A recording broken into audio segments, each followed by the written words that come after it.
Chapter 23 Glory of the Ganesh Kund. Om Shri Ganeshaya Namaha. The five Devas asked Bhrishundi, among all Tirthas at Mayur Kshetra, which is the main Siddhi bestowing Tirtha? Bhrishundi replied, O Maheshwara, the entire divine and famous Kshetra of Ganesha is a prominent Tirtha. When approached from different viewpoints, this fourfold world appears to have fivefold attributes. 5 Jnanendriyas, 5 Karmendriyas, 5 great elements or Mahabhutas, and 5 Tanmatras or subtle elements. Similarly, there exists a fifth Brahma. The 3 main rivers, Ganga, Yamuna and Mahanadi Saraswati, are representative of the 3 gunas or qualities. The rest of the rivers have emerged from these rivers. The 4th river Godavari is said to have emerged from the Kamandalu of Brahma. The union of all the 4 is the 5th Brahma. It is this Tirtha that manifests by the Maya of Ganesha. O Devas, it is known as Ganesh Tirtha. This Ganesh Tirtha is Swananda on earth, Bhu Swananda. It has been created from the Maya of Ganesha. Once, Vignesha wished to bathe, so he dug into the earth with his gourd.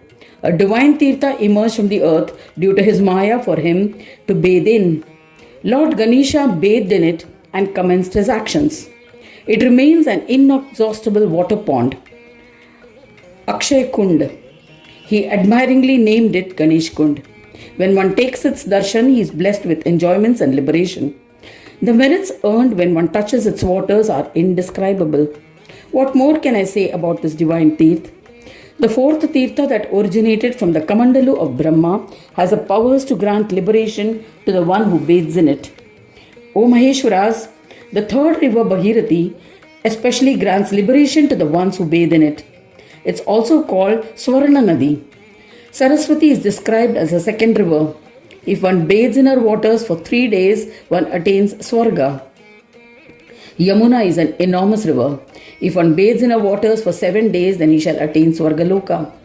There are many other rivers. It's not possible to describe them all here. I have described the 5 most important rivers.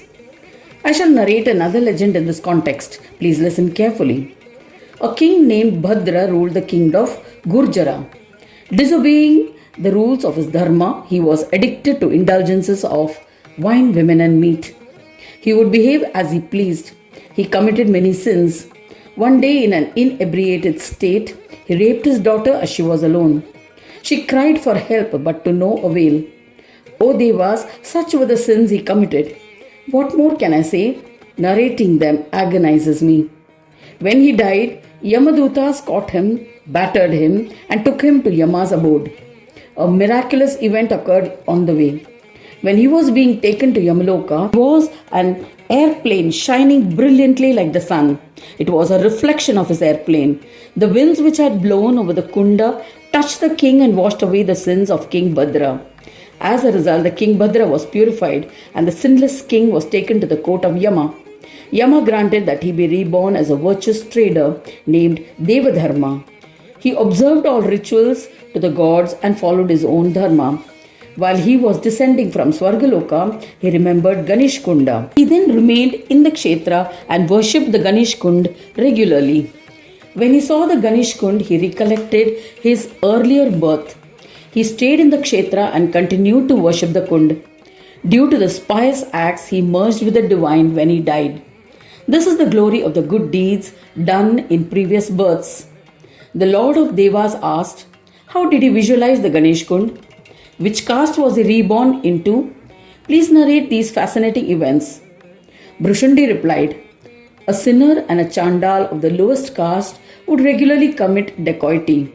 One day he pursued a wealthy trader. The trader fled and reached the Mayur Kshetra, where he informed the people of the chandal chasing him.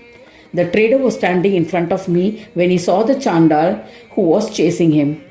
The trader fled with the chandal in pursuit. The pilgrims were busy performing their atra. No one noticed these events. While in pursuit, he saw the great Ganesh Kund. As he crossed the limits of the Kshetra, the pilgrims caught and battered him. He died. The messengers of Devas took the evil, indulgent dacoit to Indraloka. He died in the Indra Kshetra. He was blessed with ascent as he had taken the darshan of Ganesh Kund. There's no doubt about it. Anyone who takes the darshan of the Ganesh Kund is rewarded with enjoyments and liberation. Oh Devas, listen to one more marvelous story relating to Ganesh Kund. A businessman arrived in the Mayur Kshetra for trading. When he entered the Mayur Kshetra, his sins remained outside the Kshetra. Having become pure, he roamed in the Kshetra looking for business opportunities. The dull-witted one overheard about the glory of the Ganesh Kund. He wondered if liberation and enjoyments could be achieved by its darshan. He decided to set up a shop next to the Kund so that he could trade and take darshan of the Kund at the same time. So he set up a shop near the Kund and prayed to the mighty for liberation. After completing the yatra, he returned to his home. After the passage of some time, he died. He was seated in an airplane and ascended via the Shukla Gati and attained liberation by the grace of the darshan of the Ganesh Kund. Listen to one more legend. Two Shudras named Megha and Mani lived in the province of Malwa. They worked for Kshatriya along with their sons. One day, the Kshatriya set forth on a pilgrimage to Kashi with great devotion. He took the Shudras and their sons along with him. Megha died during the journey. His son cremated him. A Brahmin from the province of Avanti was gathering the remains of his father's bones and ashes. Megha's son asked him, "O Panditji, where are you taking the bones and ashes?" The Brahmin replied, "There is a marvelous kunda at the Ganesh Kshetra.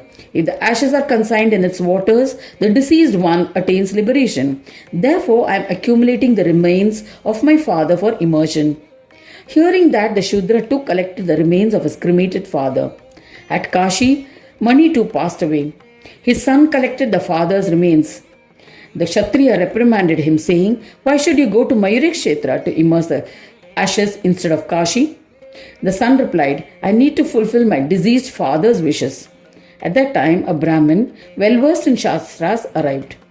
Bowing to him, the Kshatriya asked the Brahmin about obsession of the Shudra's son. The Brahmin named Janardana replied using his wisdom of the Shastras. O Kshatriya, there are 4 types of Tirthas. Ganesh Tirtha is considered the 5th type.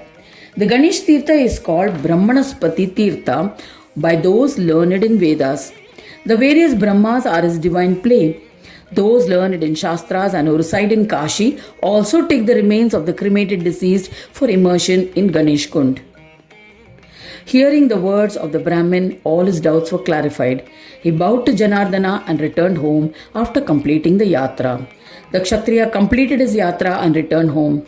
The Shudras proceeded to Mayura Kshetra for immersing the remains of their deceased cremated father. He performed the puja of Ganesh Kund and immersing the remains devotedly completed the pilgrimage yatra following all rituals with reverence. When both Shudras returned home, after immersing the remains, an extraordinary event occurred. Due to the influence of the immersion of the remains, the Ganas left to collect Megha and Mani, who had ascended to Kailash, and took them to Swananda Loka. Both Megha and Mani merged with the divine. In this manner, several people have attained special siddhis due to their merits. Their description is beyond words. Such is the glory of Ganesha Kunda.